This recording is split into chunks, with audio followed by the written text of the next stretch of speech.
penetra em todas as entranhas da alma, clamando pelo socorro do buril, das dores consequentes de equivocadas escolhas geradas pelo egoísmo e pelo orgulho. Repetindo, sua alma, a de Giuseppe, desdobrada, encontra uma dupla realidade: a de alcançar as vibrações nobres, tranquilas, seguras de irmãos de vanguarda, que sabem aguardar o lento progresso intelecto-moral dos caravaneiros da evolução, e aquela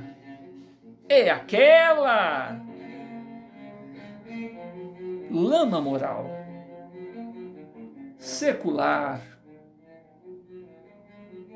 aquela lama moral em que o fato secular lhe penetra em todas as entranhas da alma, clamando pelo socorro do buril, de dores consequentes de equivocadas escolhas, equivocadas, porém instrutivas escolhas, porque a dor de hoje é consequente dos equívocos do passado, e estas escolhas equivocadas de hoje, para alguns, serão as dores futuras, o buril necessário para que se saia dessas escolhas que atualmente estão sendo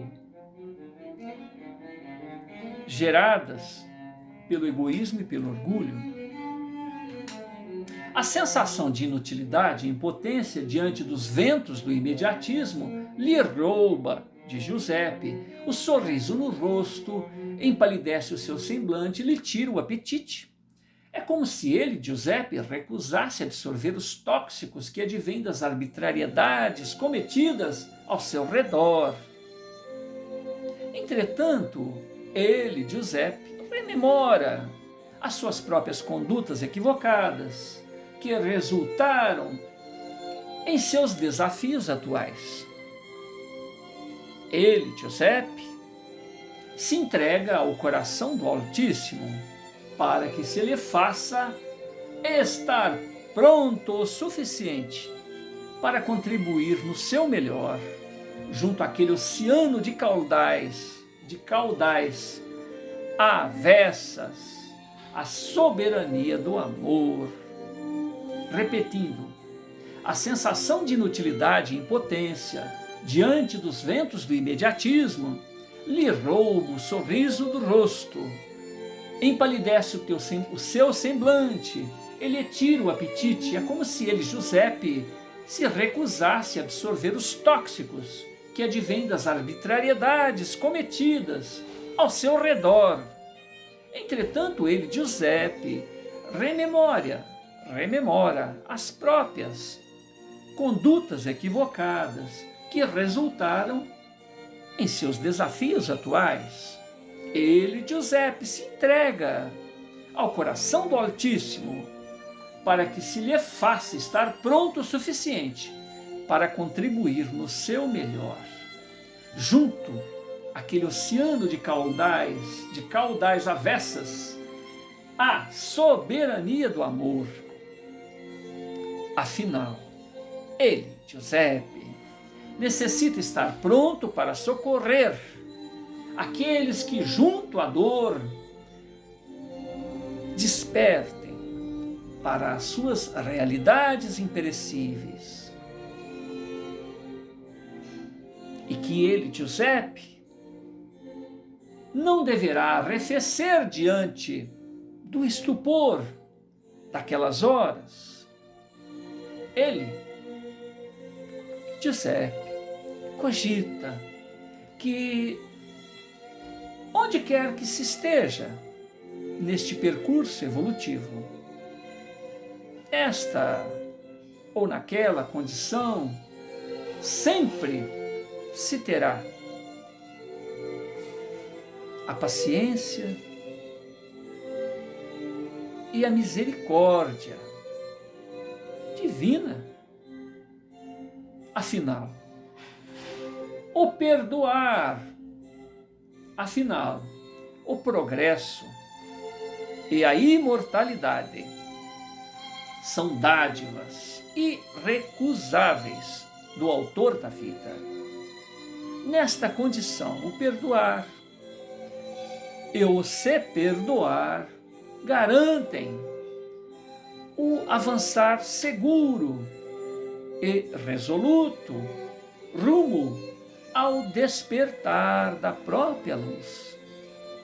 Uma vez que as sombras do passado estarão sempre ao nosso encalço, até que o fulcro do amor, o fulcro, o ponto central, o foco do amor e suas virtudes agregadas desenvolva viril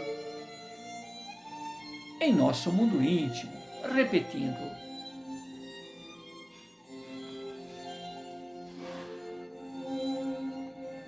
entretanto, ele, Giuseppe, rememora as suas próprias condutas equivocadas, que resultaram em seus desafios atuais. Ele, Giuseppe, se entrega ao coração do Altíssimo para que lhe faça estar pronto o suficiente para contribuir no seu melhor, junto àquele oceano de caudais avessas, à soberania do amor. Ele, Giuseppe, necessita estar pronto para socorrer aqueles que junto à dor despertem para suas realidades imperecíveis. E que ele, Giuseppe, não deverá arrefecer diante do estupor, do espanto daquelas horas. Ele, Giuseppe, cogita que onde quer que se esteja, neste percurso evolutivo, nesta ou naquela situação ou condição, sempre se terá a paciência, a misericórdia divina. Afinal, o progresso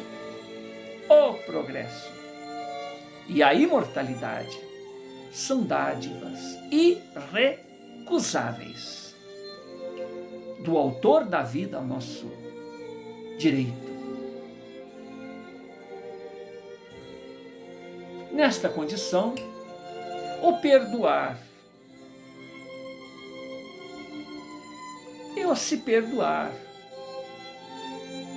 garantem o avançar seguro e resoluto rumo ao despertar da própria luz. Uma vez que as sombras do passado estarão sempre ao nosso encalço, até que o fulcro ponto central do amor e virtudes agregadas desenvolva viril no imo de nossa alma, no nosso mundo íntimo. Giuseppe,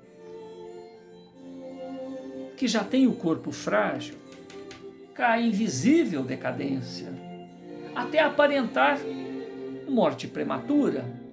Diná, felina e crustácea, habituadas às excentricidades mediúnicas do jovem, observam e aguardam. Aguardam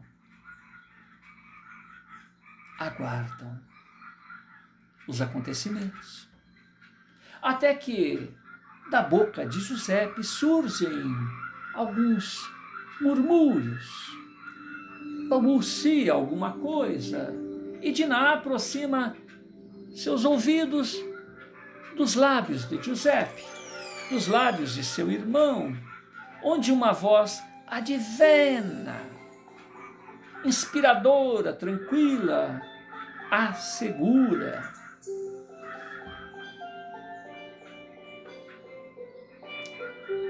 queridas irmãs, que a paz de Jesus permaneça em nossas almas famintas de luz e paz.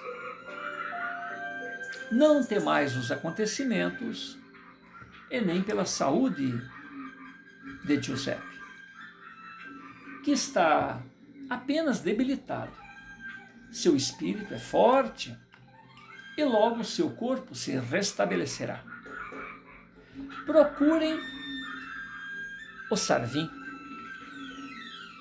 que embora esteja um tanto desmoralizado, será o elo entre as partes conflitantes.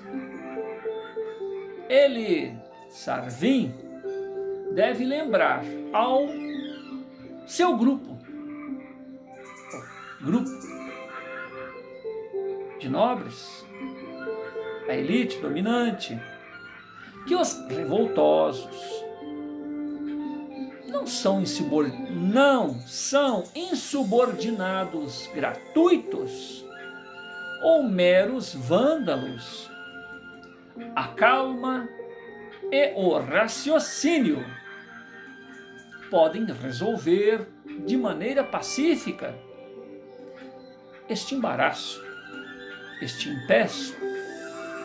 Trabalhadores, escravos, trabalhadores e escravos apenas querem se alimentar.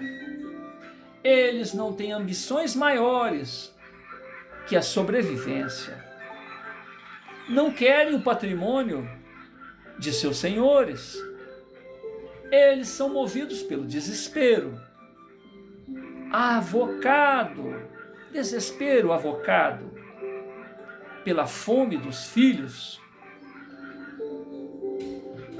A situação atual é decorrente da insensibilidade e incompreensão do senhorio a respeito da fome, a respeito do desespero. Bastaria se colocarem à condição de seus subalternos para divisarem a solução do conflito. Que eles, o senhorio, se lembrem da maneira com que ocorrem as colheitas, quando aferram mordaças à boca de seus escravos, para que não comam do que colhem. E, curiosamente, ainda tem que cumprir objetivos quantificados, cumprir metas e dar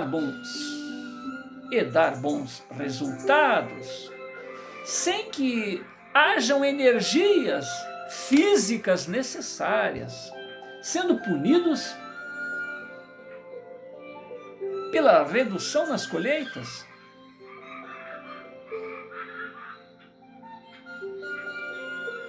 Natural que se insurja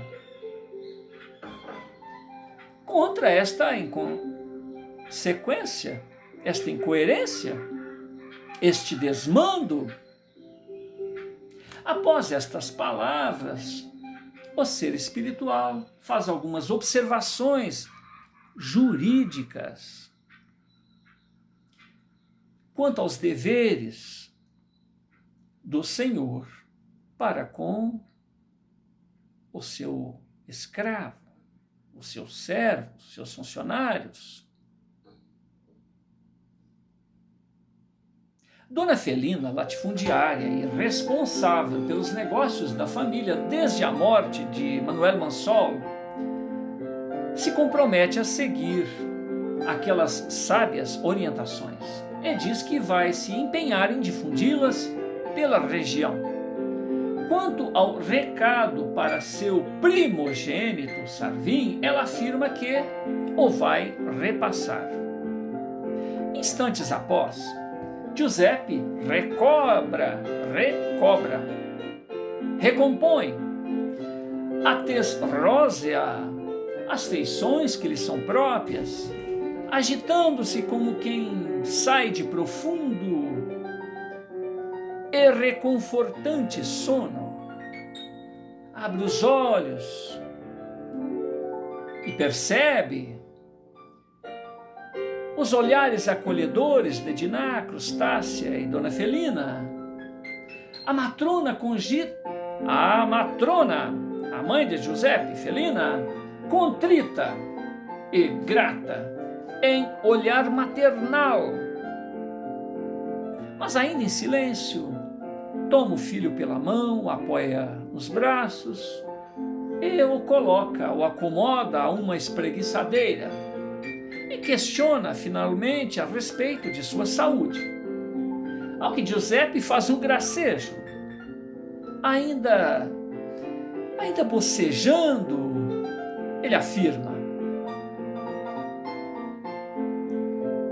"Mamãe, isto aqui está parecendo um velório."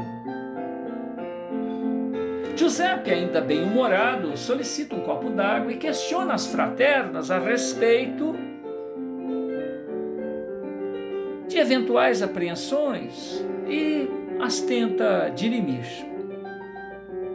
Ele não tinha consciência do recado que acabara de apresentar aos seus. Ao que Dinah se antecipa, ele informa: "Querido irmão, acredito que você foi o portador, o meirinho de importante mensagem para que a paz volte a reinar em nossas plagas."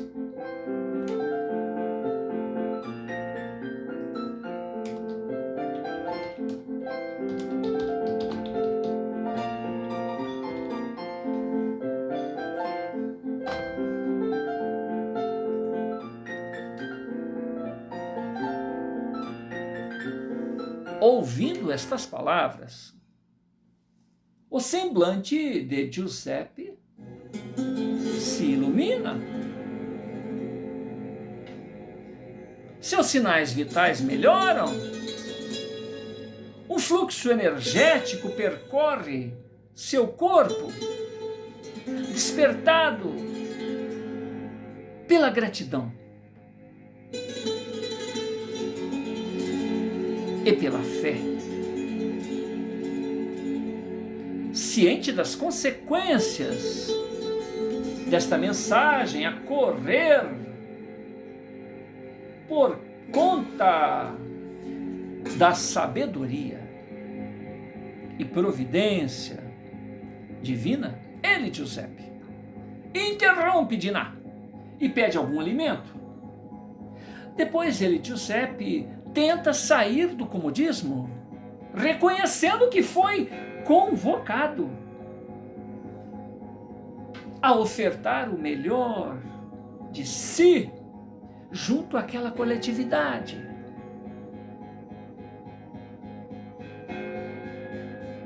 Ele, Giuseppe, pede apoio para se locomover para junto à natureza, sendo prontamente atendido. Estranhamente, ele inicia cisado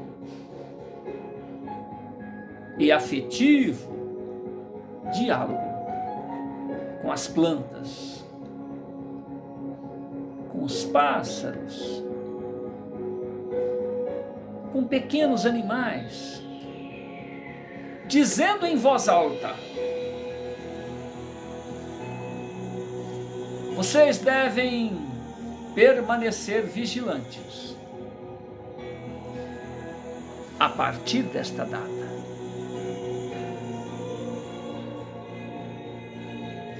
Pois que receberão a visita do Altíssimo.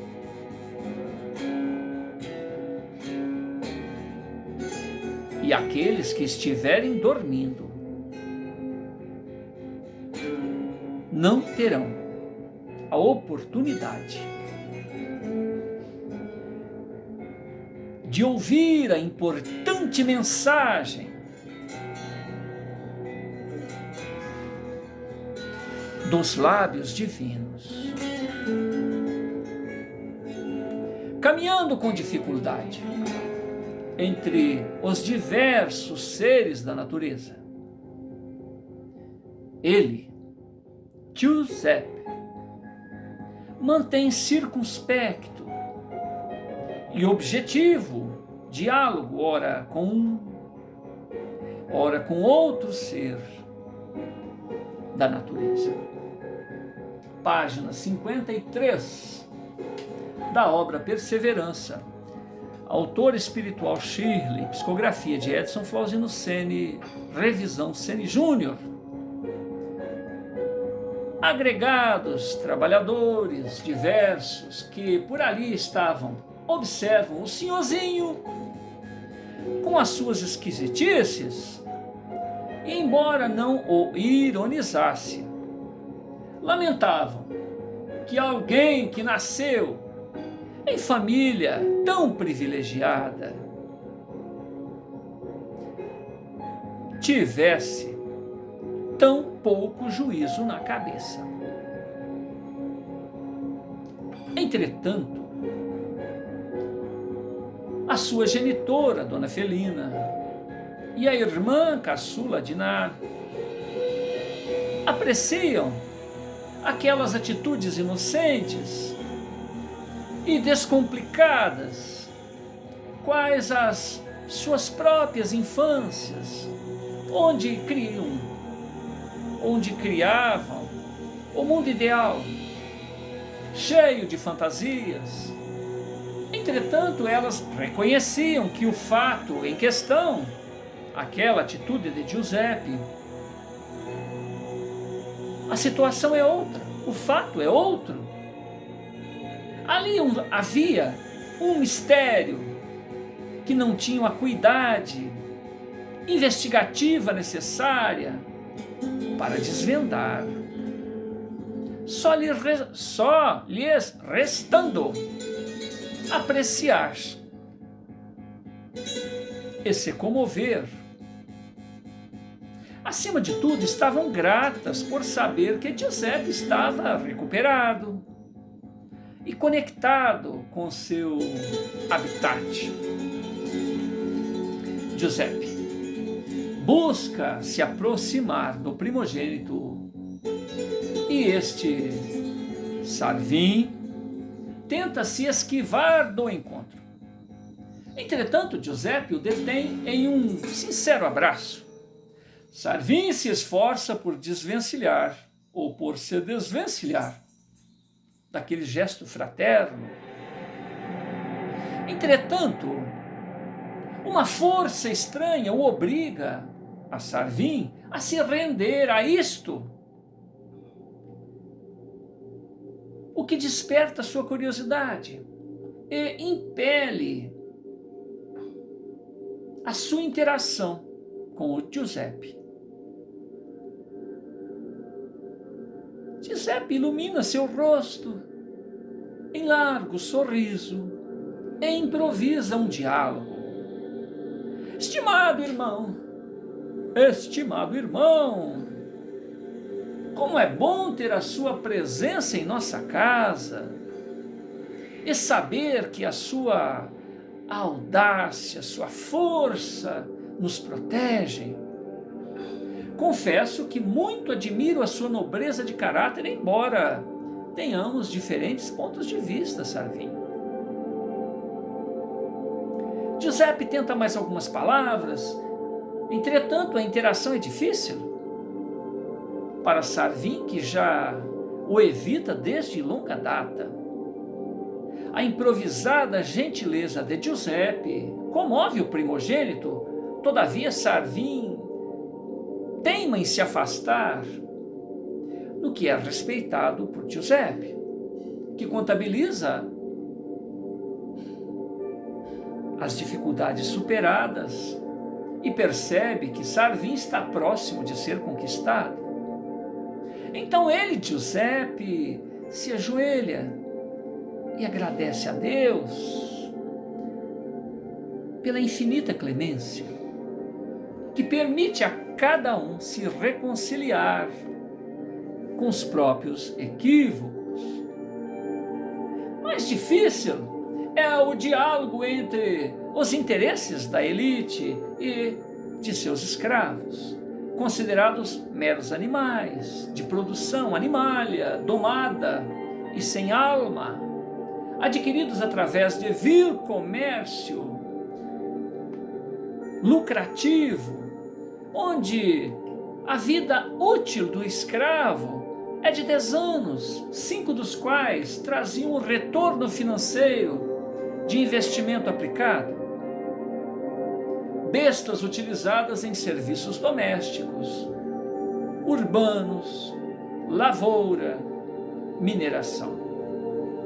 Os escravos sempre reagiam à sua escravização, quer em rebelião, já no interior dos navios negreiros, quer junto aos feitores em se recusar a trabalhar por horas ou dias, quer atentando contra a vida dos feitores e seus senhores, quer fugindo individualmente ou em grupos para mocambos, esconderijo precário na mata, e quilombos, fortificações militarizadas de escravos fugitivos, quer indo ao socorro de instituições policiais, devido ao nível de opressão a que são submetidos.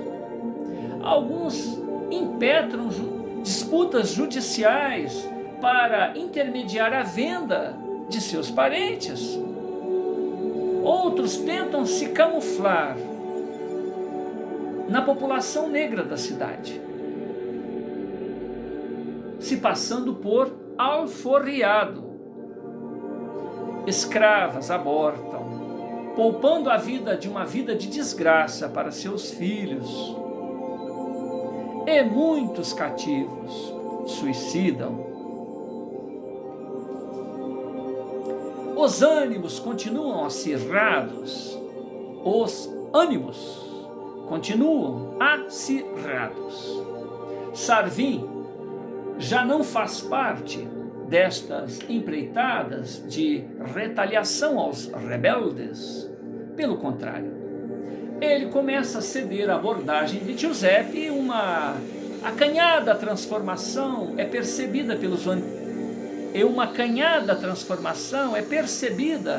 pelos antigos compartes da elite conservadora, que agora tem Sarvin por traidor. O primogênito do falecido Manuel Mansol reage, uma vez que ele próprio não observou estas mudanças. E embaraçado em seu próprio mundo íntimo, ele, Sarvin, causava conflitos dentro de casa e já falava em consenso junto aos antigos companheiros, ficando mais desmoralizado do que já estava.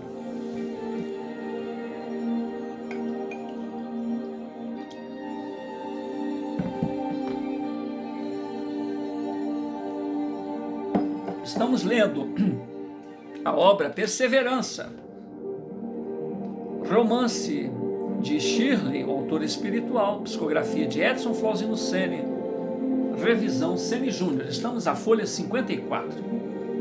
Os ânimos continuam acirrados. Sarvin já não faz parte destas empreitadas de retaliação aos rebeldes. Pelo contrário, ele começa a ceder à abordagem de Giuseppe. Uma acanhada transformação é percebida pelos antigos compartes da elite conservadora, que agora já tem Sarvin por traidor. O primogênito do falecido Manuel Mansol reage, uma vez que ele próprio não observou as mudanças e embaraço em seu próprio mundo íntimo. Ele, Sarvin, causava conflitos dentro de casa, muitas das vezes zombando de Giuseppe e suas ideias. Entretanto, já falava em consenso junto aos antigos companheiros, ficando mais desmoralizado do que já estava. Diante destes embaraços, Sarvin se sentia destruído. Mas Giuseppe o observava de perto e sentia grande orgulho pelo primogênito que começava a desconstruir antigos propósitos para ceder lugar a uma visão renovada e abençoada dos dias atuais. Giuseppe não media esforços em animar e elogiar Sarvin, referindo-se a ele, Sarvin, como missionário. Entretanto, Sarvin pensava: missionário? Missionário de quê? À noite, grande alvoroço se estabelece ao redor da propriedade do falecido Manuel Manson, onde estampidos de tiros, gritarias, palavras de baixo calão são proferidas da parte externa da casa grande. Sarvin, em sobressalto, verifica a segurança da casa, conferindo as trancas em portas e janelas. Em seguida, reúne o arsenal doméstico e, através da abertura em cruz nas portas e janelas, deflagra suas armas, sem fazer pontaria, uma vez que nem sabia em quem atirava. Sarvin vocifera, chamando funcionários à ação, uma vez que a casa estava sob ataque, estava sendo alvo de ataque. Instantes após, surgem antigos companheiros de Sarvin a galope, armas em punho, em cavalos imponentes, qual tropa de guerra. Em meio ao conflito, exibindo manobras bem elaboradas, vencendo o cerco estabelecido naquela área e não explicando a razão de sua presença por ali. Sarvin, precipitado como sempre, não aguarda as explicações daqueles visitadores, toma sua arma e aponta para o líder da cavalaria, e antes mesmo que puxasse o gatilho, vários disparos são efetuados em sua direção, deixando o jovem Sarvin em agonia ao solo devido ao grande volume de sangue que escorria em seu corpo. Dona Felina, que a tudo assistia, grita desesperadamente e os invasores não atiram contra mais ninguém, porque percebem